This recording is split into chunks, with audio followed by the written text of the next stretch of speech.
लाल हुआ लाल।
अच्छा भैया, हम गायक कलाकार अच्छे लाल भास्कर जौनपुर की धरती से एक क्रांतिकारी बिरहा जौना के शीर्षक बा जौनपुर का क्रांतिकारी बांके चमार।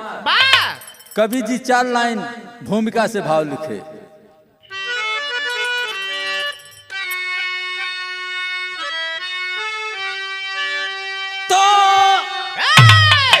भक्ति की ज्वाला धधकती जिगर में, जिंदगी जो समर्पित वतन को किया है, लहरे आजादी उमड़ती हिया में, पैरियों के इरादे दफन जो किया है, बेग को देख सहमी स्वयं आधियां, आगे बढ़कर नमन जो कफन को किया है, कर रही हैं दिशाएं नमन वीर को, कतरा कतरा जो तन का चमन को दिया है।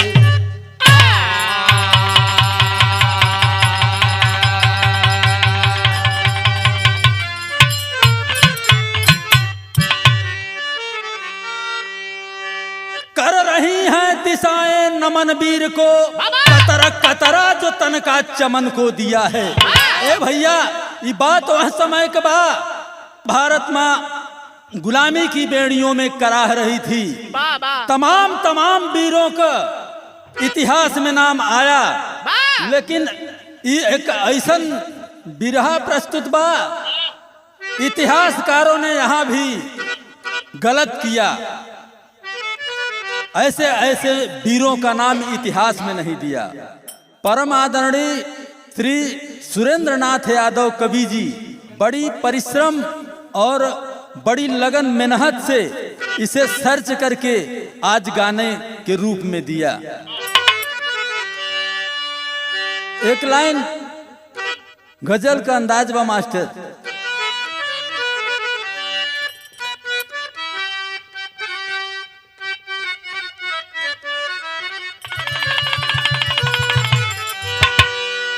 कि मैं ना जेहूस न हूँ, कि मैं ना जेहूस न हूँ, तू मेरा एहतराम करो, जवानी नाम है मेरा मुझे सलाम करो।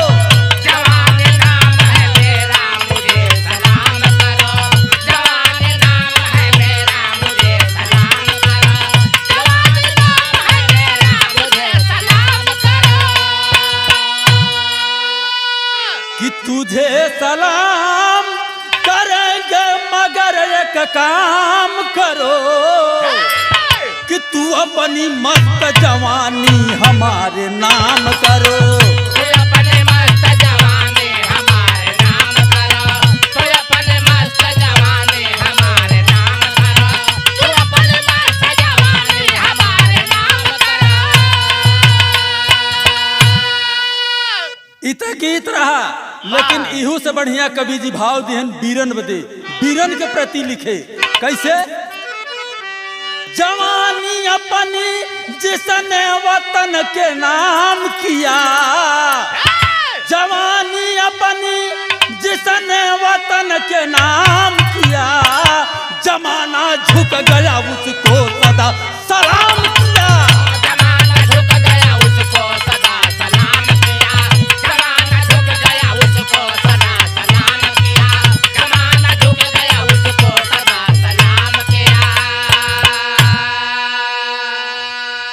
ए भैया, जिस समय गुलामी की जंजीरों में मां कराह रही थी, वह समय पर तमाम वीर अपने प्राणों की आहुति दे करके इस देश को आजाद कराए। ऐसे ही एक वीर जिसका नाम इतिहास में नहीं है, आज वही वीर को कहानी प्रस्तुत बा।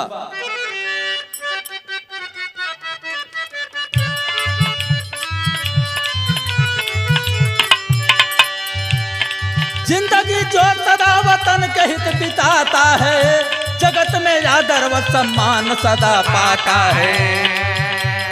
कथा जनश्रुति में दर दर सुनाई जाती है, कहीं लिखा नहीं फिर भी ये गाई जाती है। मछली शहर कुंवरपुर चमार बस्ती थी, आजादी दी बने बाके वही की हस्ती थी। पिता दीवा चमार माता राधी बाई थी, चार पुत्रों में वो बाके को भी जन्माई थी। बड़ा मनमौजी हठ निडर और सानी था, बड़ा मनमौजी हठ निडर और सानी था। अलमस्त स्वस्थ नौजवान स्वाभिमानी था।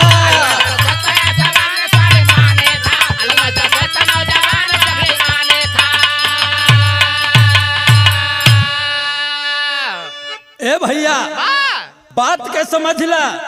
कहानी उत्तर प्रदेश जिला जौनपुर मछली शहर कुंवरपुर गांव कबा, जहां कबा के जिनके पिता का नाम दीवा चमार, माता का नाम राधुई बाई बताया गया। प्रमाण मिलता है बाके बहुत ही मनमौजी आदमी थे और बड़े ही निडर थे, बड़ा ही स्वाभिमानी आदमी थे। एक लाइन गीत लगा मास्टर।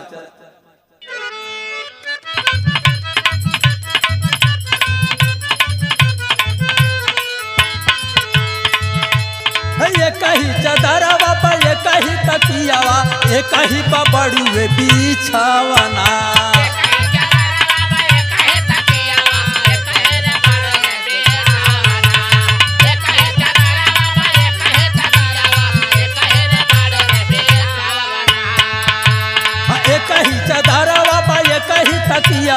ये कहीं बबड़ुए बिछावना। अरे पातर पातर पियावा पलंग पे कोरवा में लगेला खेलावना।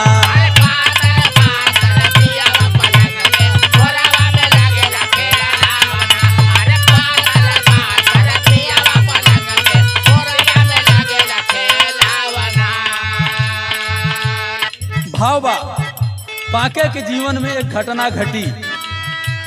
चलल बजरिया लेवे के दवैया, भैली बीमार जमा तारिया।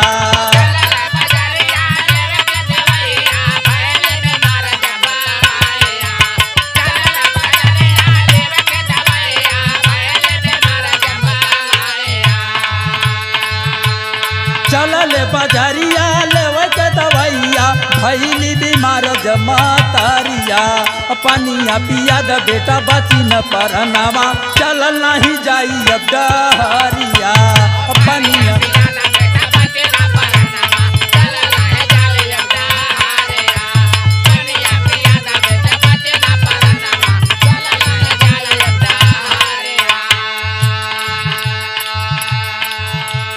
ए भैया, जौनी समय पर बाके महतारी बीमार हो जाते और बीमार माँ को लेकर के चलते हैं, लेकिन रास्ते में जाते जाते उनको प्यास लगती है। बेटे से कहती है कि बेटा पानी पिला दो। कहते का ब्राह्मण बस्ती में लेवे गईले उपनिया, दिहले न डाट भगवले।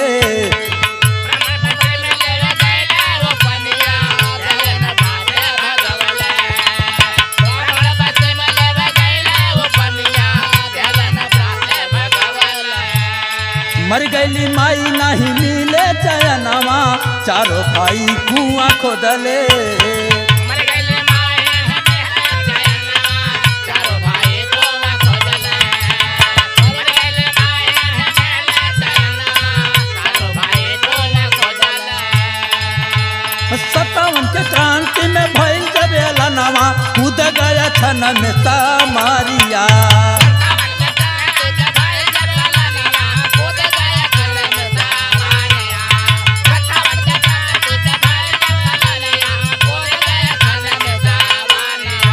और 57 के क्रांति में भइल जब एलनवा, कूद गया छन में सामरिया। पनिया पिया द बेटा बची न परनवा, चल नहीं जाई अब डहरिया।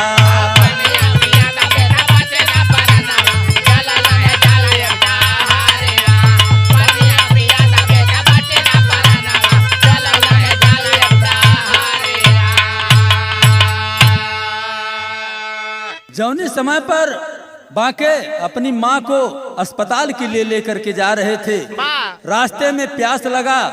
बांके एक पास में ही ब्राह्मण बस्ती में गए पानी के लिए, और वहां ब्राह्मण पानी नहीं दिए, डांट करके भगा दिए कि तुम अछूत हो, इसलिए पानी नहीं देंगे। नतीजा निकला, रास्ते में ही उनकी माँ दम तोड़ दिया। जौने समय पर माँ पानी के लिए दम तोड़ दिया, उस समय पर बांके को बहुत चोट लगा और आए हैं वापस घर पर, और घर पर आकर के कुआं खोदे और उसी कुएं से अपना जीवन निर्वाह करने लगे। लेकिन जौने समय पर 1857 की क्रांति भड़की, वह क्रांति में कहन का कहे कि भाई एक लाइन गीत बा मास्टर।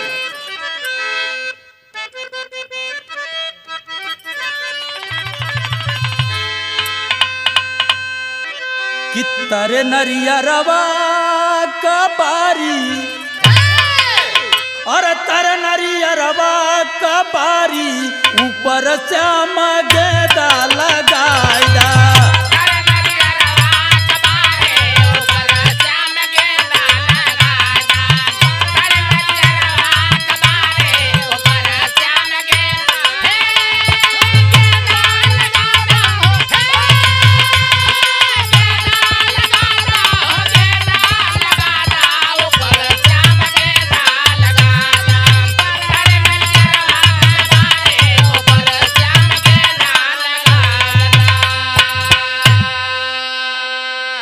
इत गीत रहा, लेकिन ऐसे बढ़िया कवि जी भाव लिखन कैसे कि क्रांति का दीप जलाया, अरे क्रांति का दीप जलाया, जौनपुरा मुख्यालय पे आया।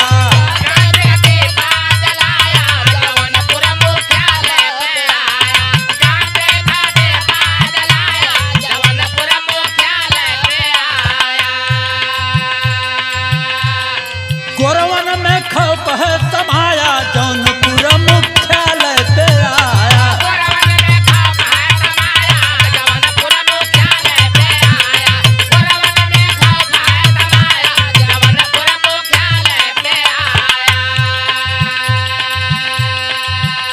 बाके जौनपुर मुख्यालय पर पहुंचता है, और पहुंच के जौनपुर मुख्यालय पर करथन का मारा अंग्रेजवन के लुटले खजाना।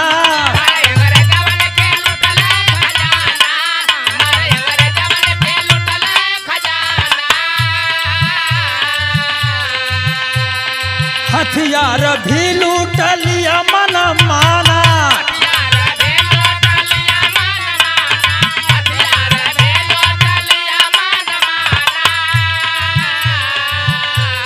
पजियन के हाथ नहीं आया, अरे पजियन के हाथ नहीं आया, जौनपुर मुख्यालय पे आया।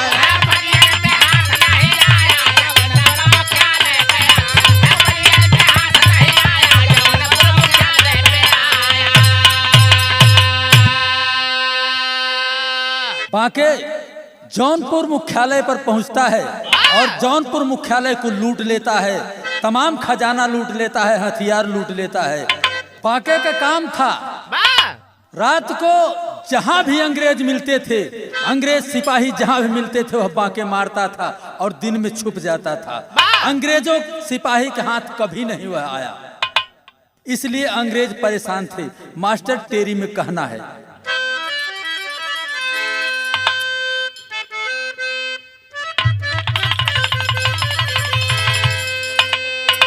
वतन पे हिम्मत वाला चल पड़ा, अरे वतन पे हिम्मत वाला, वतन पे हिम्मत वाला चल पड़ा, ज्वाला जली जिगर में झूम गया मत वाला, यार मत वाला, यार मत वाला।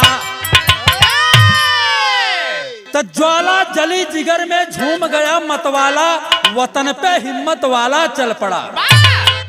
तब मचा तहलका जौनपुर शहर में, अरे मचा तहलका जौनपुर शहर में, गोरों को नाच नचाया। लड़ता था छापा मार युद्ध, वह हाथ कभी नहीं आया है। हुई मुखबिरी तब तगड़ी, और हुई मुखबिरी तब तगड़ी, गोरों ने बंदी बनाया है। हुआ फरार तब जेल से नाहर कलकत्ता में आया है। ए भैया, बाके कभी भी जब अंग्रेजन के पकड़ में नहीं आया, जौनपुर का ही रिटायरमेंट अंग्रेजन का अधिकारी रमाशंकर तिवारी जौने समय पर मुखबिरी किए और बांके चमार पकड़ा गया।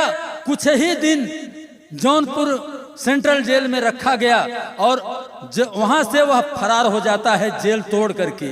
और जौने समय पर जेल तोड़ करके फरार होता है और पहुंचता कहाँ है? कलकत्ता में। प्रमाण मिलता है कि कलकत्ता में संघार में रह करके मछुआरन के साथ में रह करके अपना जीवन व्यतीत करता है और ईस्ट इंडिया कंपनी के खिलाफ जंग छेड़ता है। कहना वो मास्टर एक लाइन गीत लगी,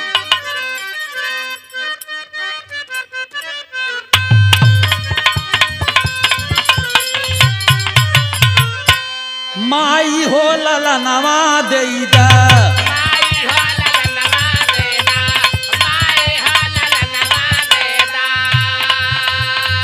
बहिनी हो बीरनवा देईदा,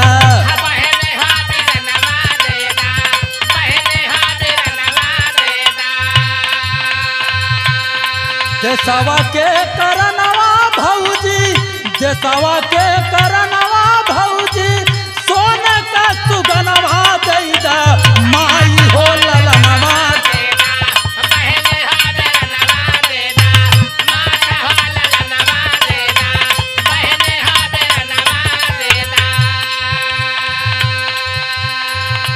में कहना बा कि कामर में कटीला बांधे,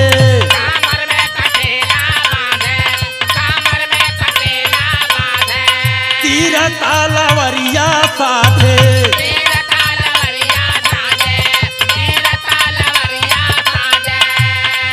मछुआरन के संघवा में जाल का फसरिया बांधे, कामर में कटीला बांधे।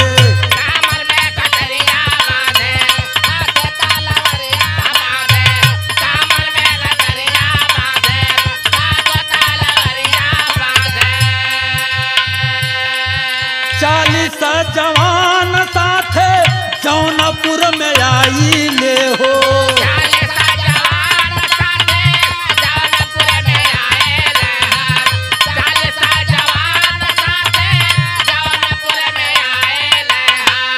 गोरे रंग रे जावन के ऊधमा मचाई ले हो,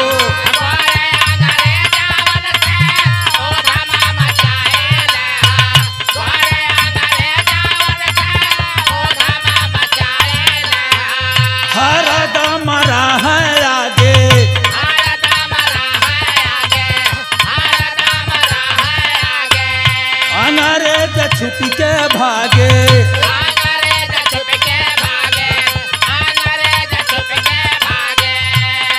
मछुआरन के संघवा में जाल का फसरिया बांधे, कमर में कटीला बांधे, तीरा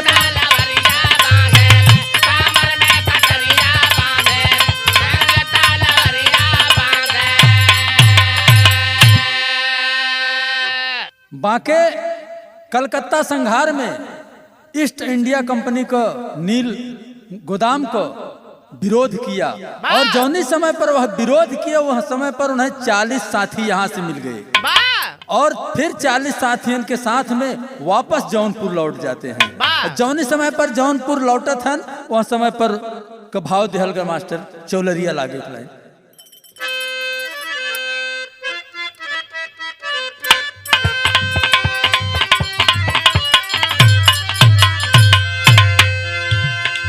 बारी उमर कमर लचकनिया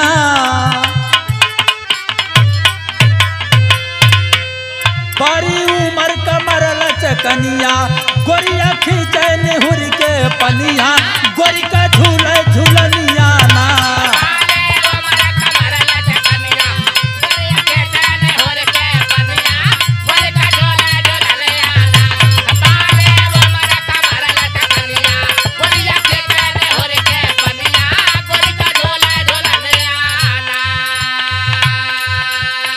आजादी का उठल लहरिया पाक चल ले लचकरिया भागे गोरे भितरिया ना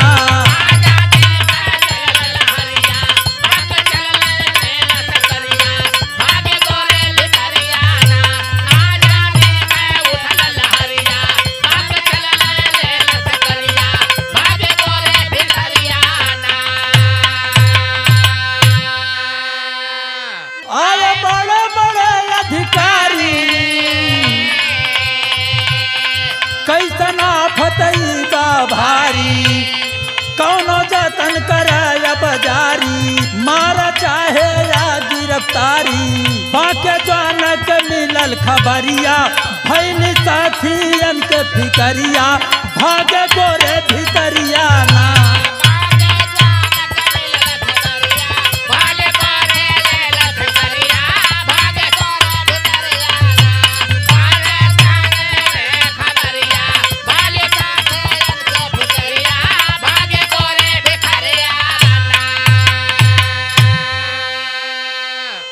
भैया हो जौने समय पर जौनपुर में आतंक मचा दिया हर जहां भी फौजियों को देखता था वहां पर मारता था बाकी और इतनी बात के एकदम चारों तरफ डंका बज रहा है कि बाके एक क्रांतिकारियों के साथ 40 जवानों के साथ हर अंग्रेज सिपाही को मार रहा है और इस बात से अंग्रेज खफा थे।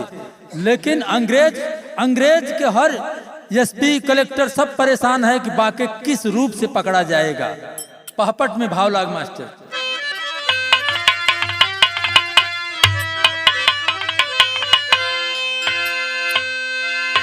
जकर में लहरा खून तूफान का भाव जब अंग्रेजों का कानपुर में आए हो अच्छा पमार की बढ़ी लड़ाई गोरों को बहुत थकाए हो चले चाल पर भइल न कवनो हानि सानी भारत का अंग्रेज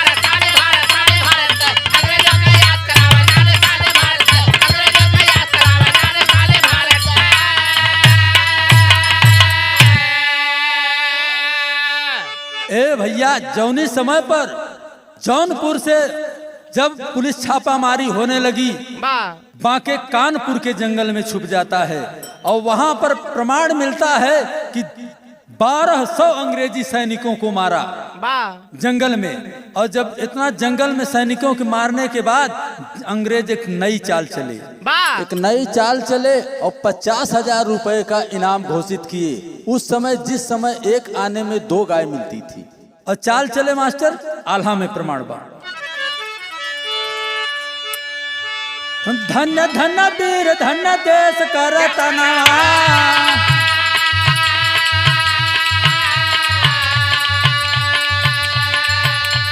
धन्य धन्य वीर धन्य देश करतना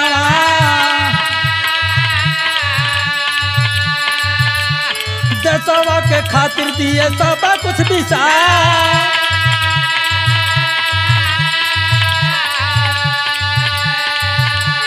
केतनन का कहानी लिखाइल पोथिया में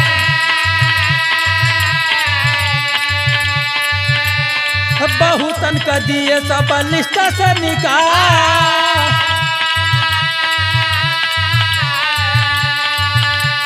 भइल परेशान जब गोरे अधिक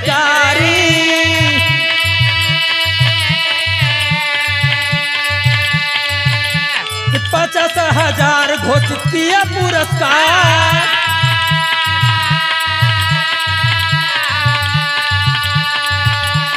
हसन अली जाई के किए हैं मुखबिरिया।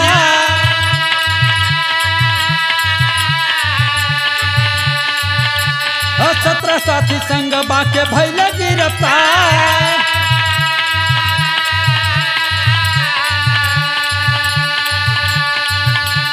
हाली हाली पाजी सब के सिया चलाए।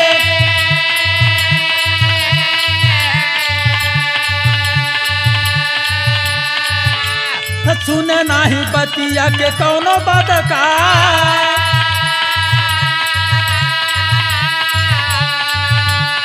18 दिसंबर सन 1857 पापी अंग्रेज सुनाए कसूरवार बोला।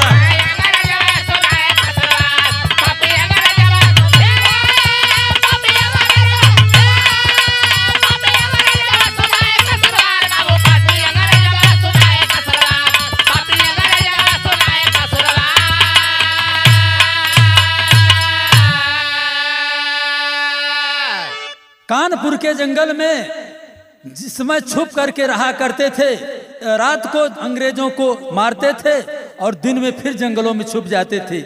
इस बात का खबर हसन अली अंग्रेजी सिपाही को रिटायरमेंट अधिकारी मुखबिरी किए।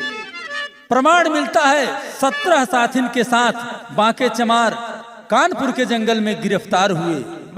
और जौने समय पर गिरफ्तार हुए 18 दिसंबर सन 1857 को 17 साथियों के साथ बांके को फांसी दे दी जाती है। यहीं से खड़ी में कहना बा।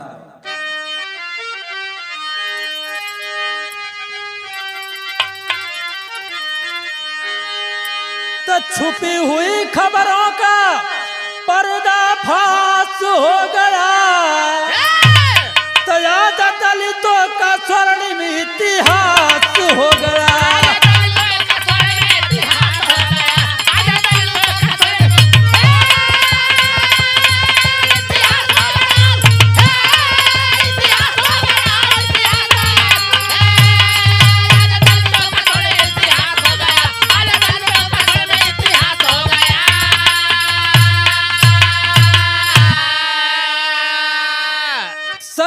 साथियन के संग बांके चमार हो और झूल गए फसिया के कई के खेलवार हो।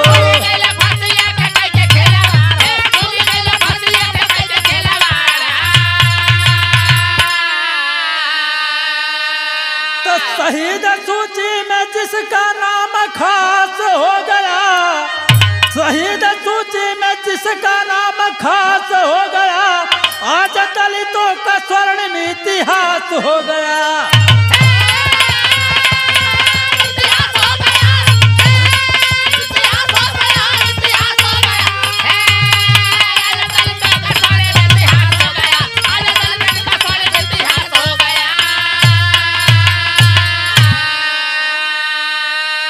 ए भैया हो, ये देश का आजादी इतना सहज में नहीं मिला बा।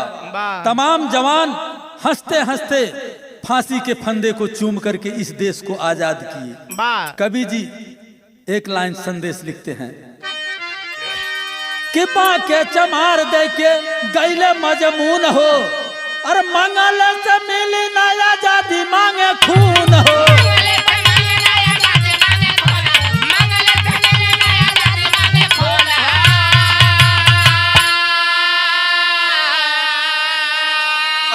जगत में सबको आभास हो गया, आज जगत में सबको आभास हो गया, आज दलितों का स्वर्णिम इतिहास हो गया।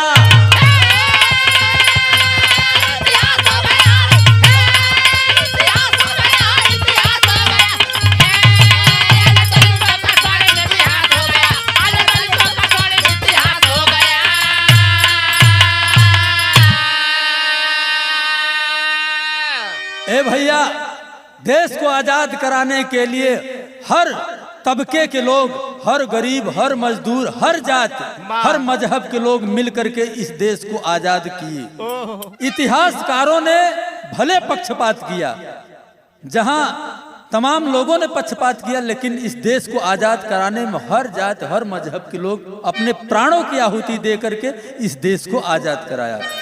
आखिरी छाप में कहना बा